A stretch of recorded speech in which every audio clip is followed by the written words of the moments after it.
Okay good morning sir আজি মই এটা ধুনীয়া গান লিখি আনিছোঁ ছাৰ গাই দিম নেকি ছাৰ হয় নেকি দে গাচোন গা কি গান লিখি আনিছ তই হ'ব দিয়ক ছাৰ পেট্ৰলৰ দাম বাঢ়িলে ঐ পকেট খালী হ'ল ঐ গাড়ী এৰি চাইকেল চলা অতি সোনকালে ঐ গাড়ী চলাত কৰি চাইকেল চলাই ভাল পকেটৰে পইচা বাচি যায় ঐ গাড়ী নচলব ভাই গাড়ী নচলাং ভাই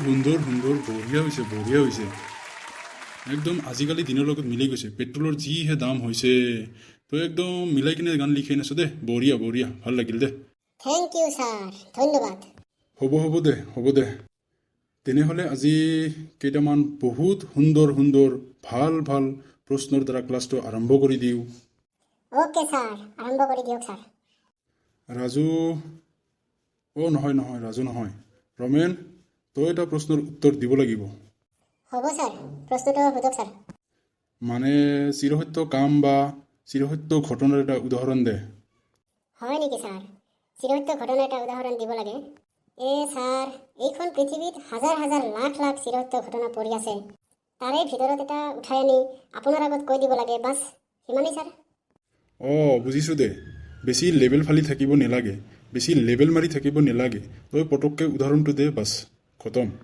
শুনক ছাৰ গোটেই পৃথিৱীখন ৰাতি আন্ধাৰ হৈ গ'লেও গছ গছনি ঘৰ দুৱাৰ আপোনাৰ ঘৰ আমাৰ ঘৰ মুঠতে ছাৰ সকলোতে আন্ধাৰ হৈ গ'লেও মোৰ দাঁতকেইটা জোনাকে হৈ থাকিব ছাৰ মানে বগা হৈ থাকিব ছাৰ যেনে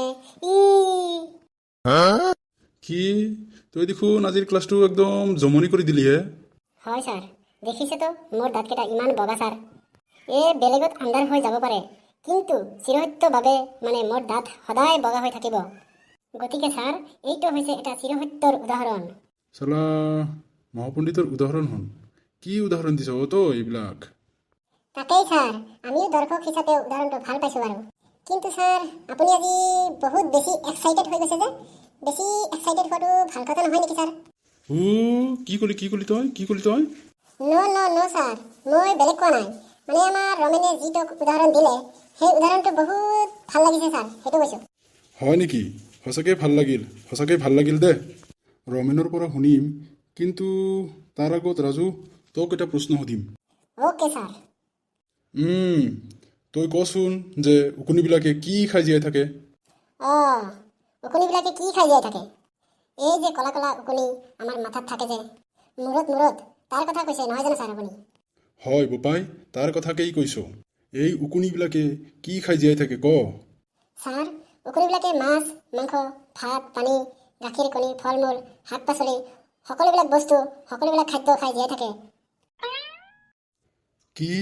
কি কলি তই উকনিবিলাকে ভাত মাছ মাংস গাখীৰ কণী সেইবিলাক খাই জীয়াই থাকে ঐ পণ্ডিত ক'ত দেখিলি ন ছাৰ উকনিবিলাকে ডাইৰেক্টলি মাছ মাংস ভাত কণী গাখীৰ নাখাব পাৰে কিন্তু ছাৰ ইনডাইৰেক্টলিতো খায় মানে কি বুজাব খুজিছ তই মানে ছাৰ উকনিবিলাকে মানুহৰ তেজ খাই জীয়াই থাকে কিন্তু ছাৰ আমাৰ দেহত থকা তেজখিনি বনাবৰ কাৰণে শক্তিবোৰ পাবৰ কাৰণে আয়ত্ব কৰিবৰ কাৰণে মাছ মাংস গাখীৰ কণী আৰু বিভিন্ন ধৰণৰ ফল মূল শাক পাচলি ভাত সেইবিলাকতো খাওঁ গতিকে উকনিবিলাকেতো ইনডাইৰেক্টলি সেইবিলাক বস্তুৱেই খাই জীয়াই আছে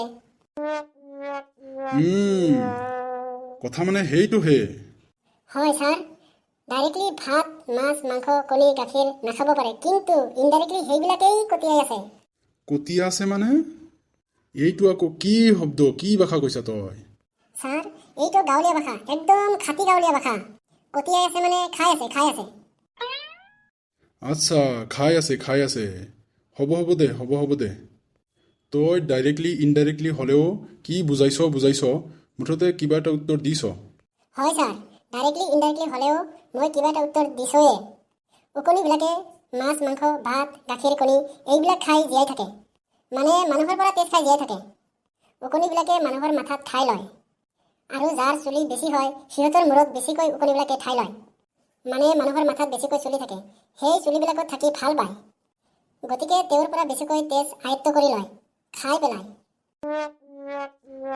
হ'ব দে ঠিক কথাই কৈছ তই দে হয় ছাৰ আজি ক্লাছত একেবাৰে মনে মনে বহি আছে আমাৰ ৰমেনে। তাক মই এটা প্ৰশ্ন সুধিম, কিন্তু তাৰ আগতে চমুকৈ চুটিকৈ এটা কবিতা শুনিব বিচাৰিছোঁ। Okay sir. জীৱন হৈছে ভঙা দলং, কাৰোবাৰ কাৰোবাৰ মাজতে ভাঙি থাকে, তাকে দেখি অন্য এখন দলঙে পুৰা হাঁহি থাকে। জীৱন হৈছে ব্ৰহ্মপুত্ৰ নদী, বহুত বিশাল হয়, কিছুমান মানুহে সেই বিশালতা কেতিয়াও বুজি নলয়। জীৱন হৈছে দীঘলীয়া ৰাস্তা, সৰু ডাঙৰ বহুত গাড়ী চলে, কিছুমান মানুহে আকৌ গাড়ী চলাব নাজানি মাজতে ফাইন ভৰে। জীৱন হৈছে সোণালী মন্দিৰ, বহুত সোণ থাকে, সোণৰ পৰিধি বুজি পাবলৈ কিন্তু বহুত সময় লাগে। জীৱন হৈছে এখনি নাও, টুলুং ফুটুংকৈ চলি থাকে, বঠা মাৰিব জানিলে নাওখনি বিশাল সাগৰকে পাৰ কৰাই দিয়ে। বাহ বাহ বাহ, সুন্দৰ সুন্দৰ, মজা কবিতা মাতিছ তই। গোটেই কবিতাটোত জীৱনৰ সকলোবোৰ কথাই সোমাই আছে। ভাল লাগিল ভাল লাগিল। হয় ছাৰ, জীৱনৰ কিছুমান কথা, যিবিলাক কথা আমি নিজেই উপলব্ধি কৰিব পাৰোঁ, তাকেই কবিতা আকাৰত লিখি দিছোঁ। সুন্দৰ হৈছে, বহুত বঢ়িয়া হৈছে। পিছে ৰমেন, তোক এটা প্ৰশ্ন সুধিম যে কঁঠালবিলাকত কিয় আঠা আছে, আৰু মাটি কঁঠালবিলাকৰ ওপৰত মাটি কঁঠালটোৰ ওপৰত কিয় গছ গছে? অকণমান যে গছ এজোপা লাগি থাকে, কেছটো কি? ছাৰ, মজা মজা, সুন্দৰ প্ৰশ্ন কৰিছে আপুনি। শুনক ছাৰ, তাৰ কেছটো কি, তাৰ কাহিনীটো কি? ঠিক আছে, কৈ যা। ছাৰ, সঁচা কথানো কিনো ক'ম, মিছা কথানো কি ক'ম? ছাৰ, ভগৱান শ্ৰীকৃষ্ণই 3 দিন 3 ৰাতি 3 ঘণ্টা 3 মিনিট 3 ছেকেণ্ড সময় তপস্যা কৰি 2টা ফল মূল আৱিষ্কাৰ কৰিছিল, উদ্ভাৱন কৰিছিল, সৃষ্টি কৰিছিল। আৰু সেই ফল মূল 2টা হৈছে, প্ৰথমটো কঁঠাল আৰু দ্বিতীয়টো মাটি কঁঠাল। হে, কি? হয় ছাৰ, যিহেতু ভগৱান শ্ৰীকৃষ্ণই কঁঠাল আৰু মাটি কঁঠালৰ আৱিষ্কাৰ কৰিলে, গতিকে কঁঠালটোক শ্ৰীকৃষ্ণই সুধিলে, ঐ কঁঠাল, তই কি হ'ব বিচাৰ? তই বেলেগতকৈ বেলেগ ধৰণৰ কি হ'ব বিচাৰিছ? তই ক, মই তোক বনাই দিম। তেতিয়া কঁঠালে অকণমান সময় ভাবিলে আৰু ক'লে, হে প্ৰভু, যিহেতু মই হৈছোঁ এটা ফল মূল, গতিকে মোকতো মানুহে খাবই, আৰু মই সুন্দৰ, মোক খাবলৈ ভাল পাব। গতিকে এনেকুৱা এইটো বস্তু লগাই দিয়ক, মোৰ দেহত এনেকুৱা এইটো বস্তু সোমাই দিয়ক, যিটো বস্তুৰ কাৰণে মানুহে খাবলৈ অকণমান ভয় কৰে। কি? হয় ছাৰ, তেনেকৈ কোৱাৰ পাছত ভগৱান শ্ৰীকৃষ্ণই আৰু কঁঠালৰ মাজত এখন বৈঠক হ'ল, আৰু সেই বৈঠকখনৰ সিদ্ধান্ত মৰ্মে ভগৱান শ্ৰীকৃষ্ণই কঁঠাল ফুটবিলাকৰ মাজত আঠা লগাই দিলে, আঠা ভৰাই দিলে, যিবিলাক আঠাৰ কাৰণে মানুহে কঁঠাল খাবলৈ অকণমান ভয় কৰে, অকণমান সমস্যাৰ সৃষ্টি হয়। গতিকে ছাৰ, তেতিয়াৰ পৰা আজি পৰ্যন্ত যিমানবিলাক কঁঠাল গছত লাগে, সকলো কঁঠালৰ আঠা থাকে। হে, বৰ খাতৰা কথা কৈছা কিন্তু দেই, বৰ খাতৰা কথা কৈছা তই। হয় ছাৰ, এতিয়াতো কঁঠালৰ সমস্যাৰ সমাধান হ'ল, গতিকে এতিয়া আহোঁ মাটি কঁঠালৰ সমস্যালৈ। ঠিক আছে। হয় ছাৰ, ভগৱান শ্ৰীকৃষ্ণই কঁঠালটোক সোধাৰ নিচিনা মাটি কঁঠালটোক সুধিলে যে, ঐ মাটি কঁঠাল, কঁঠালেতো কিবা এটা সিদ্ধান্ত ল'লে, তই কি হ'ব বিচাৰিছ? তাৰ পাছতে ছাৰ, অকণমান সময় ভাবি মাটি কঁঠালটোৱে ক'লে, হে প্ৰভু, মোক বেলেগ ধৰণৰ একো সিদ্ধান্ত ল'ব নিবিচাৰোঁ, মোক একো কৰিব নালাগে, মই বেলেগৰ দৰে হ'ব নিবিচাৰোঁ, কিন্তু প্ৰভু, মই মাজত থাকিব বিচাৰোঁ।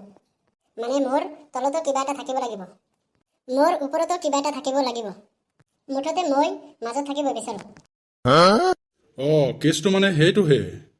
হয় ছাৰ, মাটি কঁঠালটো ক'লে যে মই মাজত থাকিব বিচাৰোঁ, সেইকাৰণে ভগৱান শ্ৰীকৃষ্ণই ভাবি তেওঁক এটা সিদ্ধান্ত দিলে যে, হয়, তই ঠিকেই কৈছ, তোৰ তলতো একোজোপা থাকিব মাটি কঁঠাল গছ, আৰু তই তাৰ ওপৰত থাকিবি, গতিকে তোৰ ওপৰতো মই অন্য একোজোপা গছ লগাই দিম, গতিকে তই মাজত হৈ যাবি বাছ। হয় ছাৰ, মাটি কঁঠালটোৰ মনৰ ইচ্ছা পূৰণ কৰিবৰ কাৰণে ভগৱান শ্ৰীকৃষ্ণই মাটি কঁঠাল গছজোপাৰ ওপৰত মাটি কঁঠালটোৰ সৃষ্টি কৰাই দিলে, আৰু মাটি কঁঠালটোৰ ওপৰত অন্য একোজোপা গছ সৰুকৈ লগাই দিলে। তাৰ ছাৰ, মাটি কঁঠালটো মাজত হৈ গ'ল। গতিকে তেতিয়াৰ পৰা আজি পৰ্যন্ত যিমানবিলাক মাটি কঁঠাল সৃষ্টি হয়, মাটি কঁঠাল গছ লাগে, সকলো মাটি কঁঠালৰ ওপৰত অকণমান সৰু সৰুকৈ এজোপা গছ দেখিবলৈ পোৱা যায়। মাই গড, বাহ বাহ বাহ, কি কাহিনী বনাইছ তই থেংক ইউ স্যার, ধন্যবাদ ধন্যবাদ।